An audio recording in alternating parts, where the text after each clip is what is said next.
What's going on, Legionnaires, and welcome back to Comic Breakdown. If you're new to the channel, do me a favor and hit that sub button, hit that notification bell, and make sure you're not missing any of the content that we have coming out. Now, for this video, we're going to be covering the much anticipated Alien issue number 1. Now, this is Marvel's very first debut issue of Alien. Now, there has been Alien comics in the past, but that was not under the Marvel title, under the Disney umbrella. And what Marvel is giving us from this Alien line is the introduction to Gabriel Cruz, who spent his life working for Weyland-Yutani, and he had barely survived an alien attack. Now, this is written by Phillip Kennedy Johnson, art is by Salvador Larroca, and cover art is by Inyuka Lee. And with that being said, let's dive into this breakdown. Alright, so getting into this breakdown, our opening panels give us some dialogue,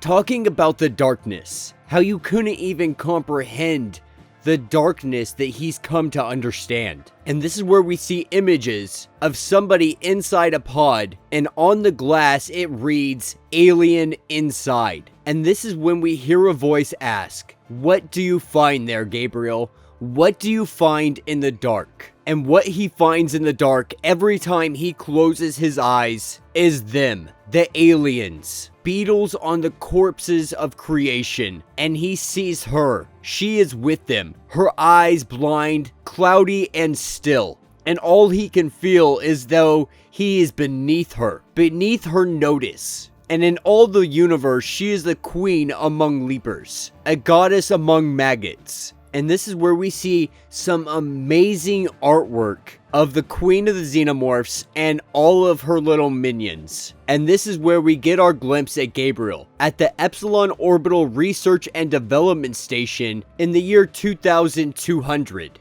And the month is January. And we see him sitting down talking with a therapist. And he's asked if there's anything new that's been happening in his dreams. Anything new that he's been remembering. And he remembers something that Seer said before he died. He said that he took leave days. But he can't remember exactly any more context to why he said that. And so he's really remembering whatever attack happened to him, whatever happened to him and his team, but he's still drawing so many blank spots. His memory isn't remembering everything that happened. And this is a part of dealing with trauma. You know, sometimes this happens. Sometimes our mind blocks things out, and that's exactly what's happening with him. And this is when he shakes the Bishop AI's hand and lets it know that he probably won't see it again because he's leaving. He's retiring. And so he's leaving the station and headed back down to Earth. But Bishop lets him know that down on Earth, the company can transfer his files into another AI unit, even another Bishop model if he would like. And so the Bishop unit bids him adieu, tells him good luck with his son, and to enjoy his retirement party. And that's exactly where it picks us up in the next panel. And we're hearing his retirement speech, not given by him, but given by those around him, his peers around him. And they're just saying how amazing he is, how great of a defense agent he's been. Really, it's honoring all the years and all the sacrifice that he's put into this company. And that's when we see Cruz get up there and do his speech. And he lets everybody know he's not really sure if he deserves this, but he does really appreciate the honor. He's given a lot for this station, and he feels like he's leaving a lot of himself behind as well. But he's looking forward to going back to Earth and finally being able to reconnect with his son. A son that more or less feels abandoned and was in a sense, because his dad, Gabriel, devoted so much of his time and effort into building what this company is today. And speaking of the company, a little bit about the company. In 2122, the multinational corporation Weyland-Yutani diverted their commercial towing vehicles to LV-426, a moon orbiting the planet Calpamus. Now, they made it look like they were going in for like a distress call, trying to save somebody. But secretly, they were trying to secure specimens of the alien species known as Xenomorphs, so they could study and profit off of them. But tragedy struck the crew. and in 2179, a colony known as Hadley's Hope, built on LV-426, was overrun as well, and every rescue attempt was met with death. And now, in the year 2200, the company still controls vast swarms of spaceways, but there's still some things in space that can't be controlled. And this is when we are taken to Earth, the United Americas, in February. And we see a young man looking to be in his 20s, probably early 20s, and sitting here with a girl. And he's talking to her about not wanting to go inside. But she's letting him know that he just needs to get in there and steal some kind of data. And so we see him get out of the vehicle and go up to the front door, knocking on the door, and we see Gabriel Cruz answer, because this is Gabriel's son, his son Danny. And they go inside the house, and we see Gabriel's house. It's absolutely beautiful, and he's really trying to have some kind of conversation with his son here, but it's really being met with short answers and single syllable words. And he tells him flat out, you know, I don't know if you remember, but there was a mission that I was on. And when that mission had gone south, they never got a chance to talk about his brother Lucas. But Danny doesn't want to talk about that, and he excuses himself to the bathroom. And this is where we see Gabriel look at a picture on the wall, see this picture, and remember the people he loves. Not family, but the ones that died by his side. Remembering their deaths, remembering what the aliens did to them. And realizing Danny has been taking a while, he goes down to check where he's at, only to see Danny is not in the bathroom. He comes out of his bedroom, comes out of Gabriel's bedroom. And Gabriel is very quick to try to get out of there, telling him that he appreciates it, but he just thinks that they need to go.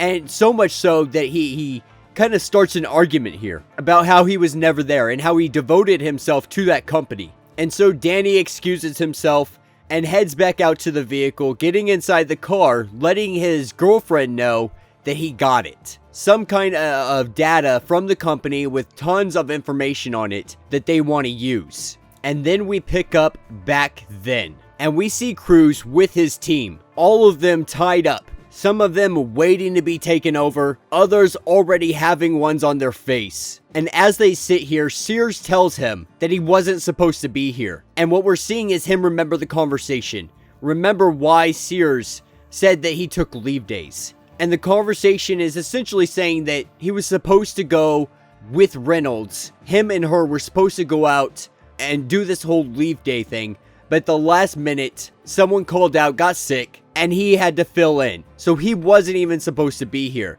And he begs and pleads, crying out to Gabe for anything just to not let him die here. He wants to live. He shouldn't have been here. And we can just see the raw emotion and the helplessness that Gabe feels not being able to help his friend as the Xenomorph makes its way to kill Sears. And then we're taken back to present day. And in present day, we see Gabe talking to the Bishop AI therapist. And they talk a little bit about their last session, because he had planned on telling his son about that mission, about what happened, but he wasn't able to get the opportunity. You know, they're really not on talking terms, so it's really hard for him to get this information out. And we also learned that he didn't retire. He's sick. Now, it doesn't specify exactly what kind of illness he has, but we know that he doesn't have a lot of time left. And so Bishop recommends to him that he tells his son as soon as possible, because he believes that if he tells his son this information, it might form some kind of connection. His son may want to find out who he is before he dies. And he tells him, you need to tell him what you saw in the dark. And then we pick back up on Epsilon Station in March. You know, and everything's going regular. You know, people are doing their routine checks. We see 2 maintenance or maybe pilots. They doesn't really specify their jobs, but they work on the station. And we see them really bored out of their mind, having back and forth banter, just talking like you would with an employee or a coworker. But this is when they get a notification that a shuttle had just docked with them. Now, there was no scheduled dockings or ships coming in, so they don't really know what's going on. And one of them says that it's probably just a maintenance drone. And so one of them goes out to check on what's going on. Opening the hatch door, she's met with a shotgun to the face, and we see her whole head blown off. and the other guy completely littered with bullet holes. Looking up, we see the team that just took them out, and it's Danny, his girlfriend, and his crew of anti-corporation fascists. And so they get the security bracelet so they can go into any door on the ship, and they make their way to where all the power is being diverted on the ship, because they believe there's some kind of top secret illegal military operation going on up here. Believing that they're going to find some kind of illegal server farm that the military's been operating, they open up the door and they see something completely different. They see biological monsters inside of giant water-filled test tubes. Not really sure what they're seeing, but assuming that this has something to do with bioweapons. And so they take pictures of everything, and then they come to a door that says Alpha on it. But they can't open it up, and their security bracelets aren't allowing them in either. And this is when we see two scientists come out of hiding, and they beg not to be shot. And Danny and his girlfriend, they ask what is behind this door, and the lead scientist lets them know that she doesn't know what she's walked into, and that none of them can leave now. And she initiates a security protocol that puts everything into lockdown. And we see the red lights go off, we see doors shut, and almost instantaneously, Danny's crew starts to get taken out one by Xenomorphs. And so now Danny and his crew, or what's left of his crew, are gonna try to have to find a way to fight through all of the Xenomorphs and be able to make it off the ship alive. And that is where this issue will end. So let me know what you guys think down in the comments. Personally, I absolutely loved it. I think this is full of potential. I am so excited for this story. They did not skip on the gore and the brutality, which I am very happy about, because this is not a line that you want to skip on all the gory details. I thought the artwork was absolutely phenomenal, but most of all, this dialogue, this writing was really something unique, and I'm really excited to see this character grow and see what's in store for us next. Now, we can only assume that the father is going to be, Gabriel, is going to be making his way back up to the station to try to rescue his son. But yeah, let me know what you guys think down in the comments. If you have not yet, please do me a favor, subscribe to the channel, like this video, and hit that notification bell. And until the next breakdown.